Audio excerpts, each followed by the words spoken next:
खाने वाली चुड़ैल। रात को अचानक राधिका मौसी को किचन से कुछ गिरने की आवाज आई।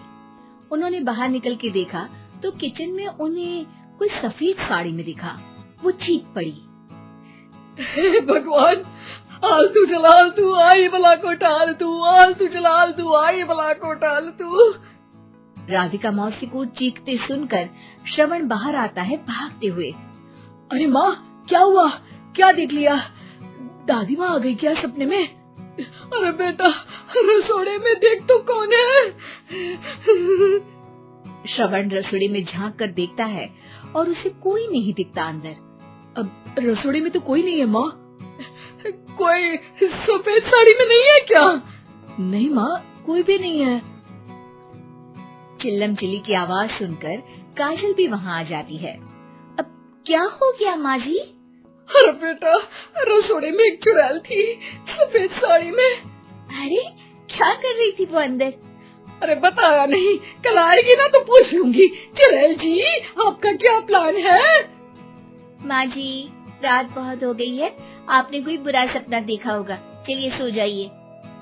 राधिका मौसी सोने तो चली जाती है पर उनको रात भर नींद ही नहीं आती। वो कुछ भी उलझुल बातें सोचने लगती है। कहीं चुड़ैल की वजह से तो घर में टेंशन नहीं हो रहा, कहीं उसी की वजह से तो वो दादी नहीं बन पा रही। सुबह जब राधिका मौसी रसोड़े में छानबीन करती है तो पाती है कि नींबू का अचार गायब है। चुड़ैल नींबू का अचार ले गई, मुझे तो ठीक नहीं लग रहा कुछ। चुड़ैल को भी पता है कि जिंदगी का असली मजा तो खट्टे में ही है। राधिका मौसी झट से श्रवण को फोन कर देती है। बेटा, मुझे समस्या समझ में आ गई है, हमें एक तांत्रिक की जरूरत है। अरे क्या बोल रही हो माँ, तांत्रिक की क्या जरूरत है? आप पूजा पाठ तो कर ही रही हो ना। आलतू जलालतू मंत्र सारे फालतू जैसे कुछ मंत्र पढ़ो, चली जाएगी अपने आप चुड़ैल। अरे नहीं बेटा, कभी चुड़ैल को कम नहीं समझते। अरे तुझे पता भी नहीं चलेगा कि कभी वो छल करके काजल की जगह घर की बहू खुद बन जाएगी। क्या माँ, कुछ भी बोल रही हो? कहाँ काजल और कहाँ चुड़ैल? वैसे एक बात बताओ, काजल को अगर गाने के लिए बोल देना तो चुड़ैल काजल की आवाज सुनकर घर तो क्या, धरती लोग छोड़कर चली जाएगी। तुम ना पढ़े लिखे बच्चे हर चीज को मजाक समझते हो। तुम रहने दो, मैं खुद ही तांत्रिक को बुला लेती हूँ। अच्छा सुन, शाम को इमली लेके आना। क्या है कि चटनी खाए बहुत दिन हो गए है ना। नहीं माँ, इमली तांत्रिक से ही मंगवा लो ना, आटा वगैरह भी उसी से पिसवा लेना। देखो मुझे काम करना है। श्रवण रात को कई तरह की सब्जियों के साथ माँ के कहने पे चटनी के लिए इमली भी ले आया था, लेकिन राधिका मौसी के दिमाग में अलग ही फिल्म चल रही थी। उन्हें अब सिर्फ शक ही नहीं यकीन होने लगा था कि शायद चुड़ैल ने श्रवण पर अपना जाल बिछा दिया था, जिस वजह से श्रवण उनकी बात ही नहीं मान रहा था। पर कोई नहीं, आने वाली रात में राधिका मौसी खुद तैयार हो गई चुड़ैल को पकड़ने के लिए। रुद्राक्ष की माला, तुलसी का पत्ता, हनुमान चालीसा सब हाथ के पास ही था, बस चुड़ैल का इंतजार था। और जैसा राधिका मौसी ने सोचा था वैसा ही हुआ। वो चुड़ैल उस रात भी आई, पर वो राधिका मौसी से तेज निकली और राधिका मौसी के उससे पकड़ने के पहले ही वो भाग खड़ी हुई। जरूर बहू पे साया है उस चुड़ैल का, तभी तो श्रवण के कमरे में गई है। और अगली सुबह राधिका मौसी पिछली रात हुए हमले में किन चीजों का नुकसान हुआ उसका हिसाब लगा रही थी। उनके खेमे से एक आम के अचार की शीशी भी गायब हो चुकी थी और वो इमली भी जो कल श्रवण लेकर आया था। राधिका मौसी इस बारे में सोच ही रही थी कि श्रवण जल्दी से रसोड़े में आकर दवाइयों की पोटली ढूंढने लगता है। अरे बेटा, क्या हो गया? अब माँ, वो काजल की तबीयत खराब है, बहुत घबराहट हो रही है उसे। हे भगवान, मैंने पहले ही कहा था कि तांत्रिक को बुला लेते हैं, पर नहीं। अब देखो, उस चुड़ैल ने काजल को अपने वश में करना शुरू भी कर दिया है। हालांकि श्रवण भूतों में विश्वास नहीं करता था, पर अब वो भी डर जाता है और राजी हो जाता है एक तांत्रिक को बुलाने के लिए। कुछ ही घंटों में तांत्रिक आ जाते हैं और राधिका मौसी तांत्रिक जी को सब बता देती है।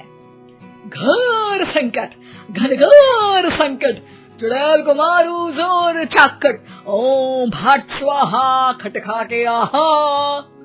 अरे ये क्या मंत्र है? मेरे खुद के ओरिजिनल मंत्र है, कल रात को ही लिखे हैं, अच्छे लगे तो दाद चाहूंगा। एक और मंत्र सुनो।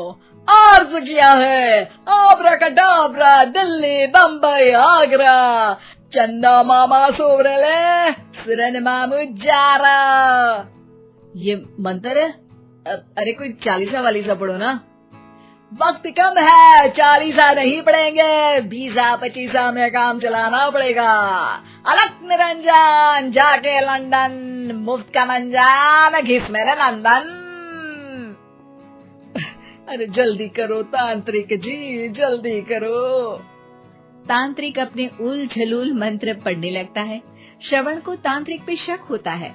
वो अपने एक डॉक्टर दोस्त को कॉल कर देता है ताकि कोई अनहोनी हो तो इमरजेंसी में चीजें मैनेज हो जाए।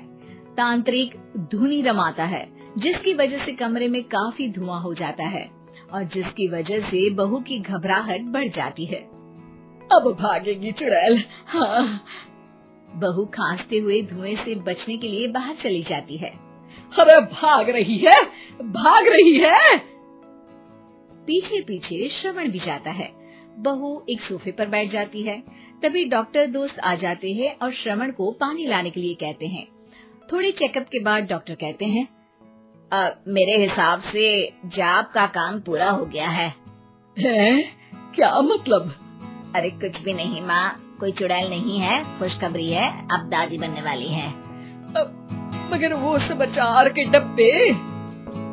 श्रवण दोनों अचार के डब्बे अपनी माँ को दिखाता है, जो कि उनके बिस्तर के नीचे छुपे हुए थे।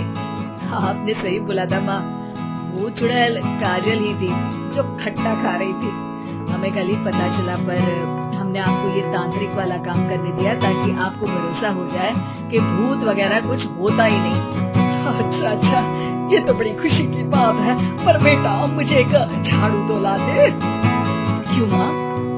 ये तांत्रिक का भूत उतारती हूँ मैं। अब तांत्रिक राधा मौसी के डर से घर से भाग निकलता है और राधा मौसी उसके पीछे भागती है। अरे संकट ये घनघोर है, तांत्रिक मुआ चोर है।